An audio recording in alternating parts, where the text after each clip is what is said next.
Jolarpettai railway சந்திப்பில் ஓடும் ரயிலில் ஏற முயன்ற வட மாநிலத்தைச் சேர்ந்த உப்ளவ் மேத்தா என்பவர் தடுமாறி கீழே விழுந்தார். இதனை கவனித்த ரயில்வே தலைமை காவலர் செல்வகுமார் துரிதமாக செயல்பட்டு நடைமேடைக்கும் பெட்டிக்கும் இடையே சிக்காமல் மீட்டார். இதில் காலில் காயம் ஏற்பட்ட பயணி மருத்துவமனையில் அனுமதிக்கப்பட்டுள்ள நிலையில் இது தொடர்பாக வீடியோ வெளியாகி அதிர்ச்சியை ஏற்படுத்தியுள்ளது. திருப்பத்தூர் மாவட்டம் வாணியம்பாடி அடுத்த மல்லப்பள்ளி பகுதியில் புதிதாக கல்லறுவை தொழிற்சாலை அமைக்கும் பணி நடைபெற்று வருவதால் மாசு கட்டுப்பாட்டு வாரிய அதிகாரிகளை கண்டித்து அப்பகுதி இளைஞர்கள் வாணியம்பாடியில் உள்ள தமிழ்நாடு மாசு கட்டுப்பாட்டு வாரிய அலுவலகத்தில் உள்ளிருப்பு போராட்டத்தில் ஈடுபட்டனர். மேலும் மல்லப்பள்ளி பகுதியில் கல் அரவை தொழிற்சாலை அமையாது என அதிகாரிகள் உத்தரவாதம் அளித்திருந்த நிலையில் மீண்டும் பணிகள் தொடங்கி நடைபெற்று வருவதாக குற்றம் சாட்டியுள்ளனர். என் பேர் பூவரசன். நாற்றமல்லி, திருப்பத்தூர் மாவட்டம் நாற்றமல்லி தாலுக்கா மல்லப்பள்ளி பஞ்சாயத்து உட்பட்டவன். இப்போ நாங்கள் தமிழ்நாடு மாசு கட்டுப்பாட்டு வாரியம் வாணியம்பாடி அலுவலகத்தில் உள்ளிருப்பு போராட்டம் செய்கிறோம். ஏன்னா எங்கள் ஊரில் அமைய உள்ள கல்லறவை தொழிற்சாலைக்கு வாணியம்பாடி மாசு கட்டுப்பாட்டு வாரிய அலுவலகம் தான் ஒப்புதல் கொடுத்துருக்காங்க. அந்த ஒப்புதல் விதிமுறைகளுக்கு மாறானது. அதாவது 500 மீட்டருக்குள்ளே வீடு இருக்கக்கூடாதுன்றது தான் விதிமுறைகள். ஆனால் அந்த இடத்துல 500 மீட்டருக்குள்ளார கிட்டத்தட்ட 30க்கும் மேற்பட்ட வீடுகளுக்கு அதில் பாதி வீடுகள் அரசு மத்திய மாநில அரசால் கட்டப்பட்டவை. இதனால் இந்த விதிமுறை மீறலை சுட்டி காட்டி நாங்கள் பலமுறை மனு கொடுத்து இவங்க நடவடிக்கை எடுக்கல. இப்போ நடவடிக்கை எடுக்கிற வரையும் நாங்கள் மாசு கட்டுப்பாட்டு வாரிய அலுவலகத்திலிருந்து வெளியே போக மாட்டோம். கோவை வைசியால் வீதி மற்றும் ராஜ வீதியில் உள்ள சில்வர் வெள்ளிக்கடையில் ஜிஎஸ்டி அதிகாரிகள் சோதனை மேற்கொண்டனர். பாஜகவை சேர்ந்த கார்த்திக் தென்னிந்திய தங்கக்கட்டி வியாபாரிகள் சங்க தலைவராக உள்ள நிலையில் தங்கக்கட்டி வியாபாரத்தில் பல கோடி ரூபாய்க்கு சரக்கு மற்றும் சேவை வரி ஏய்ப்பு செய்த புகாரின் பேரில் 50க்கும் மேற்பட்ட அதிகாரிகள் அலுவலகம் மற்றும் வீடுகளில் சோதனையில் ஈடுபட்டதாக தெரியவந்துள்ளது. கொடைக்கானல் அருகே சட்டவிரோதமாக விற்பனைக்கு வைத்திருந்த மதுக்குட்டிகளையும் அவை வைக்கப்பட்டிருந்த கூடாரத்தையும் பெண்கள் நேற்று இரவு உடைத்து போராட்டத்தில் ஈடுபட்டனர். தகவல் அறிந்த கொடைக்கானல் போலீசார் அங்கு சென்று மதுக்குட்டிகளை விற்ற பாண்டி என்பவரை கைது செய்த நிலையில் இது தொடர்பாக பலமுறை போலீசாரிடமும் மாவட்ட நிர்வாகத்திடமும் புகார் மனு கொடுத்தும் எவ்வித நடவடிக்கையும் இல்லை என பெண்கள் வேதனை தெரிவித்துள்ளனர். ராணிப்பேட்டை மாவட்டம் சிப்காட் காவல் நிலையத்தின் மீது பெட்ரோல் குண்டு வீசிய விவகாரத்தில் சிப்காட் பகுதியைச் சேர்ந்த ஹரி என்ற இளைஞரை போலீசார் சுட்டுப் பிடித்தனர். சிப்காட் காவல் நிலைய உதவி ஆய்வாளர் முத்தீஸ்வரன் பிடிக்க சென்றபோது ஹரி கத்தியால் தாக்க வந்ததாகவும் தற்காப்புக்காக முத்தீஸ்வரன் அவரை கீழ்முட்டி பகுதியில் சுட்டுப் பிடித்துள்ளதாக தகவல் வெளியாகியுள்ளது. சிவகங்கை மாவட்டம் சிவகங்கையில் புதிதாக பொறுப்பேற்றுள்ள தமிழக வெற்றிக் கழகத்தின் தெற்கு மாவட்ட செயலாளருக்கு உற்சாக வரவேற்பு அளிக்கப்பட்ட நிலையில் தொண்டர்கள் கூட்டத்திற்குள் தமிழக கூட்டுறவுத்துறை அமைச்சர் பெரிய கருப்பன் வாகனம் சிக்கிக் கொண்டது பெரும் பரபரப்பை ஏற்படுத்தியது. இதனை அடுத்து அங்கிருந்த போக்குவரத்து காவலர்கள் உடனடியாக போக்குவரத்தை சீர் செய்து அவரை வழி அனுப்பி வைத்தனர். இதனால் அப்பகுதியில் பெரும் பரபரப்பு ஏற்பட்டது. புதுக்கோட்டை மாவட்டம் வேங்கை வயலில் குடிநீர் தொட்டியில் மலம் கலந்த விவகாரம் தொடர்பாக உண்மையான குற்றவாளிகளை கைது செய்ய கோரி விருத்தாசலத்தில் கடலூர் மைய மாவட்ட செயலாளர் நீதிவள்ளல் தலைமையில் 500க்கும் மேற்பட்டோர் நேற்று ஆர்ப்பாட்டத்தில் ஈடுபட முயன்றனர். அப்போது காவல்துறையினருக்கும் விடுதலை சிறுத்தைகள் கட்சி நிர்வாகிகளுக்கும் இடையே தள்ளுமுள்ளு மற்றும் வாக்குவாதம் ஏற்பட்டதால் பெரும் பரபரப்பு ஏற்பட்ட நிலையில் அனைவரும் கைது செய்யப்பட்டனர். சேலம் மாவட்டம் எடப்பாடி நகராட்சிக்குட்பட்ட தாவாந்தெருவில் வசித்து வந்த விஜயகுமார் ரேவதி தம்பதியினருக்கு இடையே குடும்ப பிரச்சினை இருந்து வந்த நிலையில் இருவரும் பிரிந்து வாழ்ந்து வந்துள்ளனர். இந்நிலையில் கணவர் விஜயகுமார் இறந்துவிட்டதாக காவல் நிலையத்தில் ஒரு புகார் அளித்து மனைவி ரேவதி முதல் தகவல் அறிக்கை பதிவு செய்துள்ளார். அதனை வைத்து போலி இறப்புச் சான்றிதழ் பெற்று கணவர் விஜயகுமார் பெயரில் உள்ள சொத்துக்களை அபகரிக்க எடப்பாடி வட்டாட்சியர் மற்றும் வருவாய்த்துறையினரிடம் வாரிசு சான்றிதழ் வேண்டி விண்ணப்பித்த போது அதிகாரிகள் கணவர் விஜயகுமாருக்கு தகவல் அளித்து ரேவதியை எடப்பாடி காவல்துறையினரிடம் ஒப்படைத்த நிலையில் போலீசார் இது தொடர்பாக விசாரித்து வருகின்றனர். திண்டுக்கல் மாவட்டம் வடமதுரை அருகே தேசிய நெடுஞ்சாலையில் சென்று கொண்டிருந்த கார் கட்டுப்பாட்டை இழந்து சாலையில் உள்ள சென்டர் மீடியனில் மோதி தலைக்குப்புற கவிழ்ந்து விபத்துக்குள்ளானதில் காரில் பயணித்த 2 குழந்தைகள் உட்பட 8 பேர் படுகாயமடைந்தனர். கடலூர் மாவட்டம் திட்டக்குடி அருகே உள்ள கொரக்கை பகுதியைச் சேர்ந்த 8 பேர் பழனிக்கு சுவாமி தரிசனம் செய்ய காரில் சென்றபோது விபத்து நேரிட்ட நிலையில் விபத்து குறித்து வடமதுரை போலீசார் விசாரணை நடத்தி வருகின்றனர்.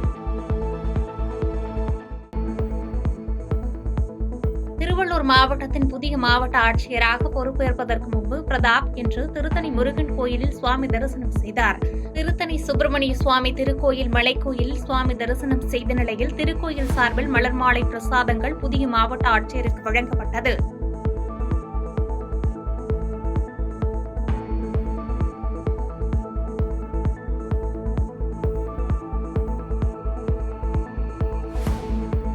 திருவள்ளூர் மாவட்டம் காட்டுப்பள்ளியில் கண்டெய்னர் லாரி மோதிய விபத்தில் அரசு பள்ளி தற்காலிக ஆசிரியர் பரிதாபமாக உயிரிழந்தார். சடலத்தை கைப்பற்றி உடற்கூறு ஆய்விற்காக சென்னை ஸ்டான்லி அரசு மருத்துவமனைக்கு அனுப்பி வைத்து செங்குன்றம் போக்குவரத்து புலனாய்வு பிரிவு போலீசார் வழக்கு பதிவு செய்து விசாரணை மேற்கொண்டு வருகின்றனர். சேலம் பெரியார் பல்கலைக்கழக முதுநிலை மற்றும் முனைவர் பட்ட ஆய்வு மாணவர்களுக்கு சைபர் குற்ற தடுப்பு பயிற்சி வழங்கப்பட்டது. பகுதி நேர வேலை, வங்கி கணக்குகளை வாடகைக்கு விடுவது, கடன் செயலிகளை பயன்படுத்துதல் என இளைஞர்களை குறிவைத்து நடைபெறும் மோசடிகள் குறித்து காவல்துறை மாணவர்களுக்கு விழிப்புணர்வை ஏற்படுத்தியதாக செய்தியாளர்களிடம் காவல்துறையினர் பேட்டியளித்துள்ளனர். பர் மந்த்துக்கு 300 to 500 கேஸ் ஃபைல் ஆகிட்டு இருக்குங்க சார். பப்ளிக் எப்படி நிறைய பேர் கம்ப்ளைண்ட் கொடுக்குறாங்க, கம்ப்ளைண்ட் கொடுக்காம போகிறவங்க நிறைய பேர் இருக்காங்க. ஏன்னா இப்போ நிறைய பேருக்கு சைபர் கிரைமுக்குன்னு ஒரு போலீஸ் ஸ்டேஷன் எல்லா டிஸ்ட்ரிக்ட்லையும் சிட்டிலையும் இருக்குன்னு யாருக்கும் தெரியாது. மெயினாக சைபர் கிரைம் ரிலேட்டடாக கம்ப்ளைண்ட் பண்ணணும்னா cybercrime.gov.in சொல்லி வெப்சைட் போர்ட்டல் இருக்குது. அது இல்லாமல் ஃபினான்ஷியல் ஃப்ராடு 48 ஹவர்ஸில் பணம் இழந்து 40 மணி நேரத்தில் அவங்க 1930 டோல் ஃப்ரீ நம்பர் கால் பண்ணாங்கன்னா அது மூலிமா கம்ப்ளைண்ட் ரிஜிஸ்டர் பண்ணிக்கிறாங்க சார். சேலம் மாவட்டம் இளம்பிள்ளை அருகே காலநிலை மாற்றம் குறித்த விழிப்புணர்வு கருத்தரங்கம் கஞ்சமலையூர் கிராமத்தில் உள்ள சுவாமி விவேகானந்தர் மேல்நிலைப் பள்ளியில் நடைபெற்றது. இதில் பசுமை தாயக மாநில தலைவர் சௌமியா அன்புமணி சிறப்பு அழைப்பாளராக கலந்து கொண்டு மாணவர்களிடம் சிறப்புரையாற்றினார். புதுக்கோட்டை மாவட்டம் வேங்கை வயல் விவகாரத்தில் சிபிசிஐடி போலீசார் தாக்கல் செய்த குற்றப்பத்திரிகையில் முரண்பாடுகள் உள்ளதாகவும் அதனை ஏற்கக்கூடாது எனவும் புகார்தாரரான கனகராஜ் தரப்பு வழக்கறிஞர்கள் புதுக்கோட்டை வன்கொடுமை தடுப்பு நீதிமன்றத்தில் மனு தாக்கல் செய்திருந்தனர். இந்த நிலையில் சிபிசிஐடி போலீசார் தாக்கல் செய்த மனுவை ஏற்று இந்த வழக்கை மாவட்ட நீதித்துறை நடுவர் நீதிமன்றத்திற்கு மாற்றி புதுக்கோட்டை வன்கொடுமை தடுப்பு நீதிமன்றம் உத்தரவு பிறப்பித்துள்ளதாக செய்தியாளர்களிடம் வழக்கறிஞர் பேட்டியளித்துள்ளனர். தாக்கல் செய்த ஆவணங்களின் அடிப்படையில் மேற்படி வழக்கை தீண்டாமை வன்கொடுமை வழக்கு அல்ல என்று முடிவு செய்து அந்த வழக்கை ஜுடிஷியல் மேஜிஸ்ட்ரேட் கோர்ட்டிற்கு இன்றைய தினம் மாற்றி உத்தரவு பிறப்பிக்கப்பட்டுள்ளது. அரசு தரப்பு தாக்கல் செய்த ஆவணங்கள் மற்றும் வாதுரை ஏற்று நீதிமன்றம் இன்றைய தினம் அந்த வழக்கை உரிய நீதிமன்றத்திற்கு அனுப்ப உத்தரவு பிறப்பிக்கப்பட்டுள்ளது. புதுக்கோட்டை மாவட்டம் திருமயம் அருகே குவாரி உரிமையாளர்களால் கொலை செய்யப்பட்ட ஜபகர் அலி வழக்கில் கைதாகி உள்ள 5 பேரையும் காவலில் எடுத்து விசாரிக்க சிபிசிஐடி போலீசார் நீதித்துறை நடுவர் நீதிமன்றத்தில் மனு அளித்திருந்தனர். இந்நிலையில் சம்பந்தப்பட்டவர்களை 3 நாட்கள் சிபிசிஐடி காவலில் எடுத்து விசாரிக்க புதுக்கோட்டை நீதித்துறை நடுவர் நீதிமன்றம் நீதிபதி பாரதி அனுமதி அளித்துள்ளார். திண்டுக்கல் ரவுண்ட் ரோடு பகுதியில் புளியமரம் சாலையில் உடைந்து விழுந்தபோது அந்த வழியாக இருசக்கர வாகனத்தில் சென்ற கட்டிட தொழிலாளி குணசேகரன் என்பவர் மீது மரம் விழுந்ததில் சம்பவ இடத்திலேயே உயிரிழந்தார். இந்நிலையில் அவரது உடலை வாங்க மறுத்து அவரது உறவினர்கள் மற்றும் விடுதலை சிறுத்தை கட்சிகளை சேர்ந்த 50க்கும் மேற்பட்டோர் உயிரிழந்தவரின் குடும்பத்திற்கு அரசு வேலை மற்றும் நிவாரணம் வழங்க வேண்டும் என கோரிக்கை வைத்து அரசு மருத்துவக் கல்லூரி மருத்துவமனை வெளியே சாலை மறியல் போராட்டத்தில் ஈடுபட்டதால் அங்கு பரபரப்பு ஏற்பட்டது. கொண்டு வச்சு என்னன்னு இதுவரைக்கும் எங்களுக்கு தெரியல. இப்ப கண்டுபிடித்ததுல ஏற்கனவே அந்த புளியா மரம் உறிஞ்சி இருக்கும் போது இதை எடுக்க சொல்லி மாநகராட்சியில பெட்டிஷன் கொடுத்திருக்காங்க. மாநகராட்சி நிர்வாகம் அதை செவிசாக்காம அந்த மரத்தை எடுக்காதனால ஒரு சென்ட்ரிங் வேலை செய்யற கூலி தொழிலாளி அந்த வழியா அங்க இழப்பார நின்றவர் அந்த மரம் உளுந்து அவரு இறந்துட்டாரு. அந்த குடும்பம் இன்னைக்கு நடுத்தருவில் இருக்கு, பரிதவித்துட்டு இருக்கு. யாருமே வரல.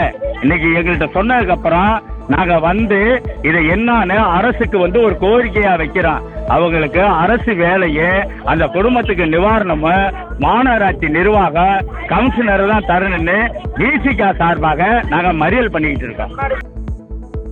திருவாரூர் மாவட்டம் பெருந்தரக்குடி அருகே அரசு பள்ளி விளையாட்டு மைதானத்திற்கு 20 லட்சம் ரூபாய்க்கு இடம் வாங்கி கொடுத்த மருத்துவருக்கு பொதுமக்கள் சார்பாக பள்ளி வளாகத்தில் பாராட்டு விழா நடைபெற்றது. இதில் திருவாரூர் சட்டமன்ற உறுப்பினர் கலைவாணன், பெருந்தரக்குடி முன்னாள் ஊராட்சி மன்ற தலைவர் மதிவாணன், முன்னாள் ஒன்றிய தலைவர் பாலச்சந்திரன் உள்ளிட்ட பலர் கலந்து கொண்டனர். திருவாரூர் நகராட்சியுடன் அம்மையப்பன் ஊராட்சியை இணைப்பதற்கு எதிர்ப்பு தெரிவித்து 300க்கும் மேற்பட்ட கிராம மக்கள் கோரிக்கைகள் அடங்கிய பதாகைகளை கையில் ஏந்தியபடி மாவட்ட ஆட்சியர் அலுவலகத்திற்கு மனு கொடுக்க வருகை தந்த நிலையில் பொதுமக்களுக்கும் காவல்துறைக்கும் இடையே வாக்குவாதம் ஏற்பட்டதால் பரபரப்பு ஏற்பட்டது. நகராட்சியுடன் ஊராட்சியை இணைப்பதால் பல்வேறு இன்னல்களை ஊர் பொதுமக்கள் சந்திக்கும் நிலை உள்ளதால் இதை ரத்து செய்ய வேண்டும் என செய்தியாளர்களுக்கு பேட்டியளித்துள்ளனர். திருவாரூர் மாவட்டம் அம்மையப்பன் ஊராட்சியை திருவாரூர் நகராட்சியுடன் இணைக்கக்கூடாது என்று சொல்லி அம்மையப்பன் ஊராட்சி மக்கள் தொடர் போராட்டத்தை நடத்தி கொண்டிருக்கிறார்கள். கடந்த 31ஆம் தேதி மாவட்ட ஆட்சியரை சந்தித்து மனு கொடுத்திருக்கிறார்கள். திருவாரூர் சட்டமன்ற உறுப்பினரை சந்தித்து மனு கொடுத்திருக்கிறார்கள். நகராட்சி ஆணையரை சந்தித்து மனு கொடுத்திருக்கிறார்கள்.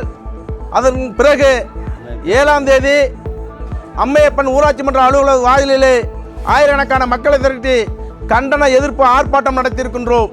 அதன் பிறகு கடந்த 26ஆம் தேதி குடியரசு தினத்தன்று அம்மையப்பன் ஊராட்சி மன்றத்தில் பொதுமக்களை திரட்டி பெருவாரூர் மக்களை பெரும்பான்மையாக ஊராட்சியை நகராட்சியுடன் இணைக்கக்கூடாது என்று எதிர்ப்பு தீர்மானம் போட்டிருக்கின்றோம். அந்த தீர்மான நகலை ரத சப்தமியை முன்னிட்டு காஞ்சிபுரம் தேவராஜ பெருமாள் கோவிலில் சுவாமிக்கு சிறப்பு அபிஷேகங்களும் பூஜைகளும் நடைபெற்று ரத சப்தமி விழா சிறப்பாக கொண்டாடப்பட்டது. இதில் ஏராளமான பக்தர்கள் கலந்து கொண்டு சுவாமி தரிசனம் செய்தனர். கன்னியாகுமரி மாவட்டத்தின் மேற்கு தொடர்ச்சி மலையோர அடிவார பகுதியான களியல் பகுதியில் குமரேசன் என்பவரது வீட்டில் இருந்த நாயை மர்ம விலங்கு கவ்விச் சென்ற நிலையில் அவை சிறுத்தை என அப்பகுதி பொதுமக்கள் அச்சத்தில் ஆழ்ந்திருந்தனர். தொடர்ந்து தகவலின் அடிப்படையில் அங்கு வந்த வனத்துறையினர் விசாரணை மேற்கொண்டதில் காலடி தடம் மற்றும் சுவர் மேல் சிக்கிய விலங்கின் முடி போன்றவற்றை வைத்து விசாரணை நடத்தியதில் சிறுத்தை அளவிலான பெரிய காட்டுப்பூனை என்பது தெரிய வந்துள்ளது. பாதகம் செய்பவரை கண்டால் நாம் பயம் கொள்ளலாகாது பாப்பா. மோதி மிதித்து விடு பாப்பா, அவர் முகத்தில் உமிழ்ந்து விடு பாப்பா. அண்மை செய்திகளை உடனுக்குடன் தெரிந்து கொள்ள இணைந்திருங்கள் எம் நாடு தொலைக்காட்சியுடன்.